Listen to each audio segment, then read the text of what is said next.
The Song of Zarathustra. And now, from art, which seemed to have failed him, he took refuge in science, whose cold Apollonian air cleansed his soul after the Dionysian heat and riot of Tribschen and Bayreuth, and in philosophy, which offers an asylum where no tyranny can penetrate. Like Spinoza, he tried to calm his passions by examining them. We need, he said, a chemistry of the emotions.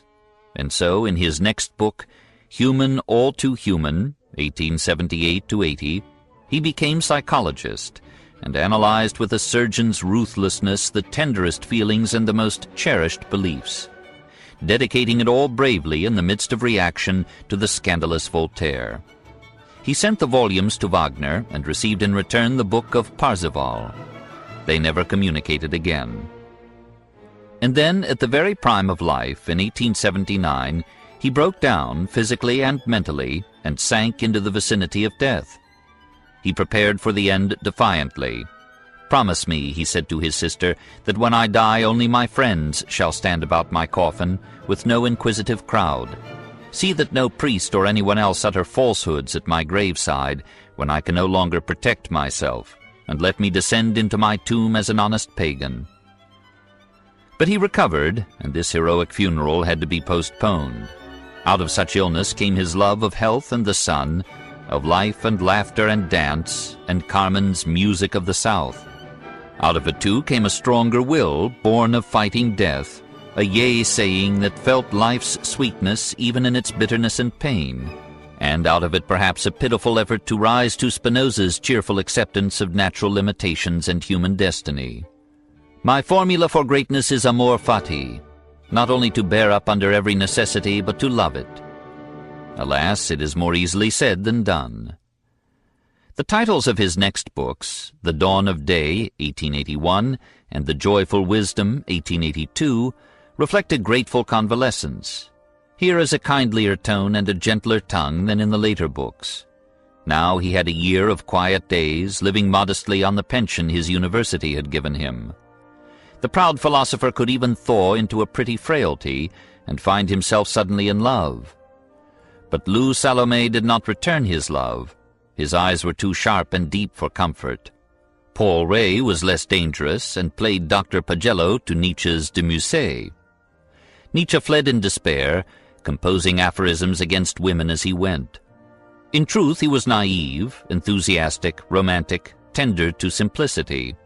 His war against tenderness was an attempt to exorcise a virtue which had led to a bitter deception and to a wound that never healed. He could not find solitude enough now. It is difficult to live with men because silence is difficult.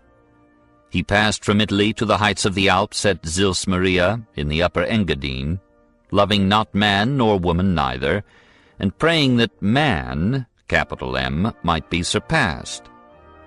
And there on the lonely heights came the inspiration of his greatest book.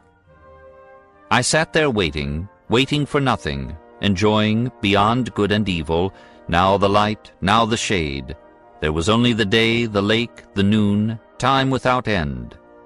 Then, my friend, suddenly one became two, and Zarathustra passed by me. Now his soul rose and overflowed all its margins. He had found a new teacher, Zoroaster, a new god, the Superman, and a new religion, eternal recurrence. He must sing now. Philosophy mounted into poetry under the ardor of his inspiration. I could sing a song, and will sing it, although I am alone in an empty house and must sing it into mine own ears. What loneliness is in that phrase! Thou great star, what would be thy happiness were it not for those for whom thou shinest? Lo, I am weary of my wisdom, like the bee that hath collected too much honey. I need hands reaching out for it. So he wrote Thus Spake Zarathustra, 1883, and finished it in that hallowed hour when Richard Wagner gave up the ghost in Venice. It was his magnificent answer to Parsifal, but the maker of Parsifal was dead. It was his masterpiece, and he knew it. This work stands alone, he wrote of it later. Do not let us mention the poets in the same breath. Nothing perhaps had ever been produced out of such a superabundance of strength. If all the spirit and goodness of every great soul were collected together, the whole could not create a single one of Zarathustra's discourses. A slight exaggeration, but assuredly it is one of the great books of the 19th century. Yet Nietzsche had a bitter time getting it into print. The first part was delayed because the publishers' presses were busy with an order for 500,000 hymn books, and then by a stream of anti-Semitic pamphlets, and the publisher refused to print the last part at all, as quite worthless from the point of view of shekels, so that the author had to pay for its publication himself. 40 copies of the book were sold, 7 were given away, 1 acknowledged it, no one praised it. Never was a man so much alone. Zarathustra, aged 30, comes down from his meditative mountain to preach to the crowd, like his Persian prototype Zoroaster. But the crowd turns from him to see a rope-walker perform. The rope-walker falls and dies. Zarathustra takes him upon his shoulders and carries him away. Because thou hast made danger thy calling, therefore shall I bury thee with my own hands. Live dangerously, he preaches. Erect your cities beside Vesuvius. Send out your ships to unexplored seas. Live in a state of war. And remember to disbelieve. Zarathustra, coming down from the mountain, meets an old hermit who talks to him about God. But when Zarathustra was alone, he spake thus with his heart.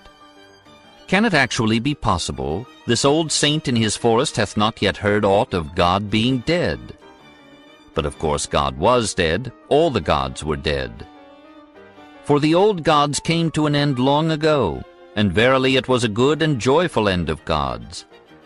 They did not die lingering in the twilight, although that lie is told.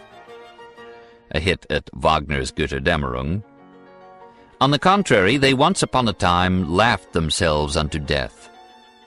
That came to pass when, by a god himself, the most ungodly word was uttered, the word, There is but one God, thou shalt have no other gods before me. An old grim beard of a god, a jealous one, forgot himself thus. And then all gods laughed and shook on their chairs and cried, Is godliness not just that there are gods, but no God? Whoever hath ears, let him hear. Thus spake Zarathustra. What hilarious atheism! Is not just this godliness, that there are no gods? What could be created if there were gods? If there were gods, how could I bear to be no God? Consequently, there are no gods. Who is more ungodly than I, that I may enjoy his teachings? I conjure you, my brethren, remain faithful to earth, and do not believe those who speak unto you of super-terrestrial hopes. Poisoners they are, whether they know it or not. Many an erstwhile rebel returns to this sweet poison at last as a necessary anesthesia for life. The higher men gather in Zarathustra's cave to prepare themselves to preach his doctrine. He leaves them for a while and returns to find them offering incense to a donkey who has created the world in his own image, i.e. as stupid as possible.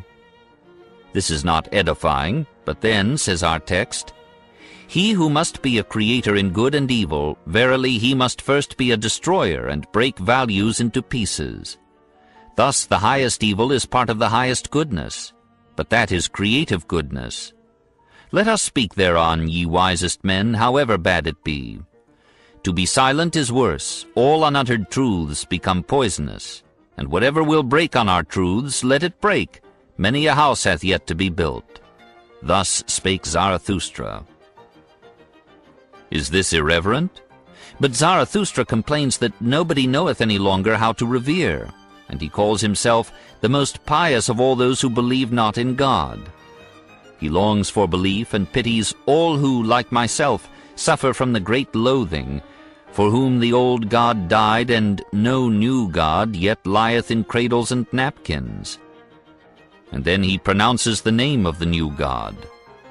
Dead are all gods, now we will that Superman live. I teach you Superman. Man is a something that shall be surpassed. What have ye done to surpass him? What is great in man is that he is a bridge and not a goal. What can be loved in man is that he is a transition and a destruction. I love those who do not know how to live except in perishing, for they are those going beyond.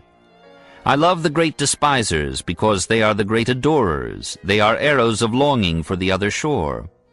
I love those who do not seek beyond the stars for a reason to perish and be sacrificed, but who sacrifice themselves to earth in order that earth may someday become Superman's.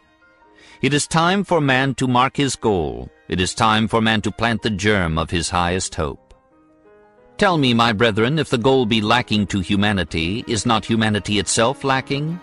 Love unto the most remote man is higher than love unto your neighbor. Nietzsche appears to foresee that every reader will think himself the Superman, and tries to guard against this by confessing that the Superman is not yet born. We can only be his forerunners and his soil. Will nothing beyond your capacity. Be not virtuous beyond your ability, and demand nothing of yourselves contrary to probability. Not for us is the happiness which only the Superman will know. Our best goal is work. For a long time I ceased not to strive for my happiness. Now I strive for my work. Nietzsche is not content with having created God in his own image. He must make himself immortal. After the Superman comes eternal recurrence. All things will return in precise detail and an infinite number of times. Even Nietzsche will return, and this Germany of blood and iron and sackcloth and ashes, and all the travail of the human mind from ignorance to Zarathustra. It is a terrible doctrine, the last and most courageous form of yea-saying in the acceptance of life. And yet how could it not be? The possible combinations of reality are limited, and time is endless. Some day, inevitably, life and matter will fall into just such a form as they once had, and out of that fatal repetition all history must unwind its devious course again. To such a pass determinism brings us. No wonder Zarathustra feared to speak this, his last lesson.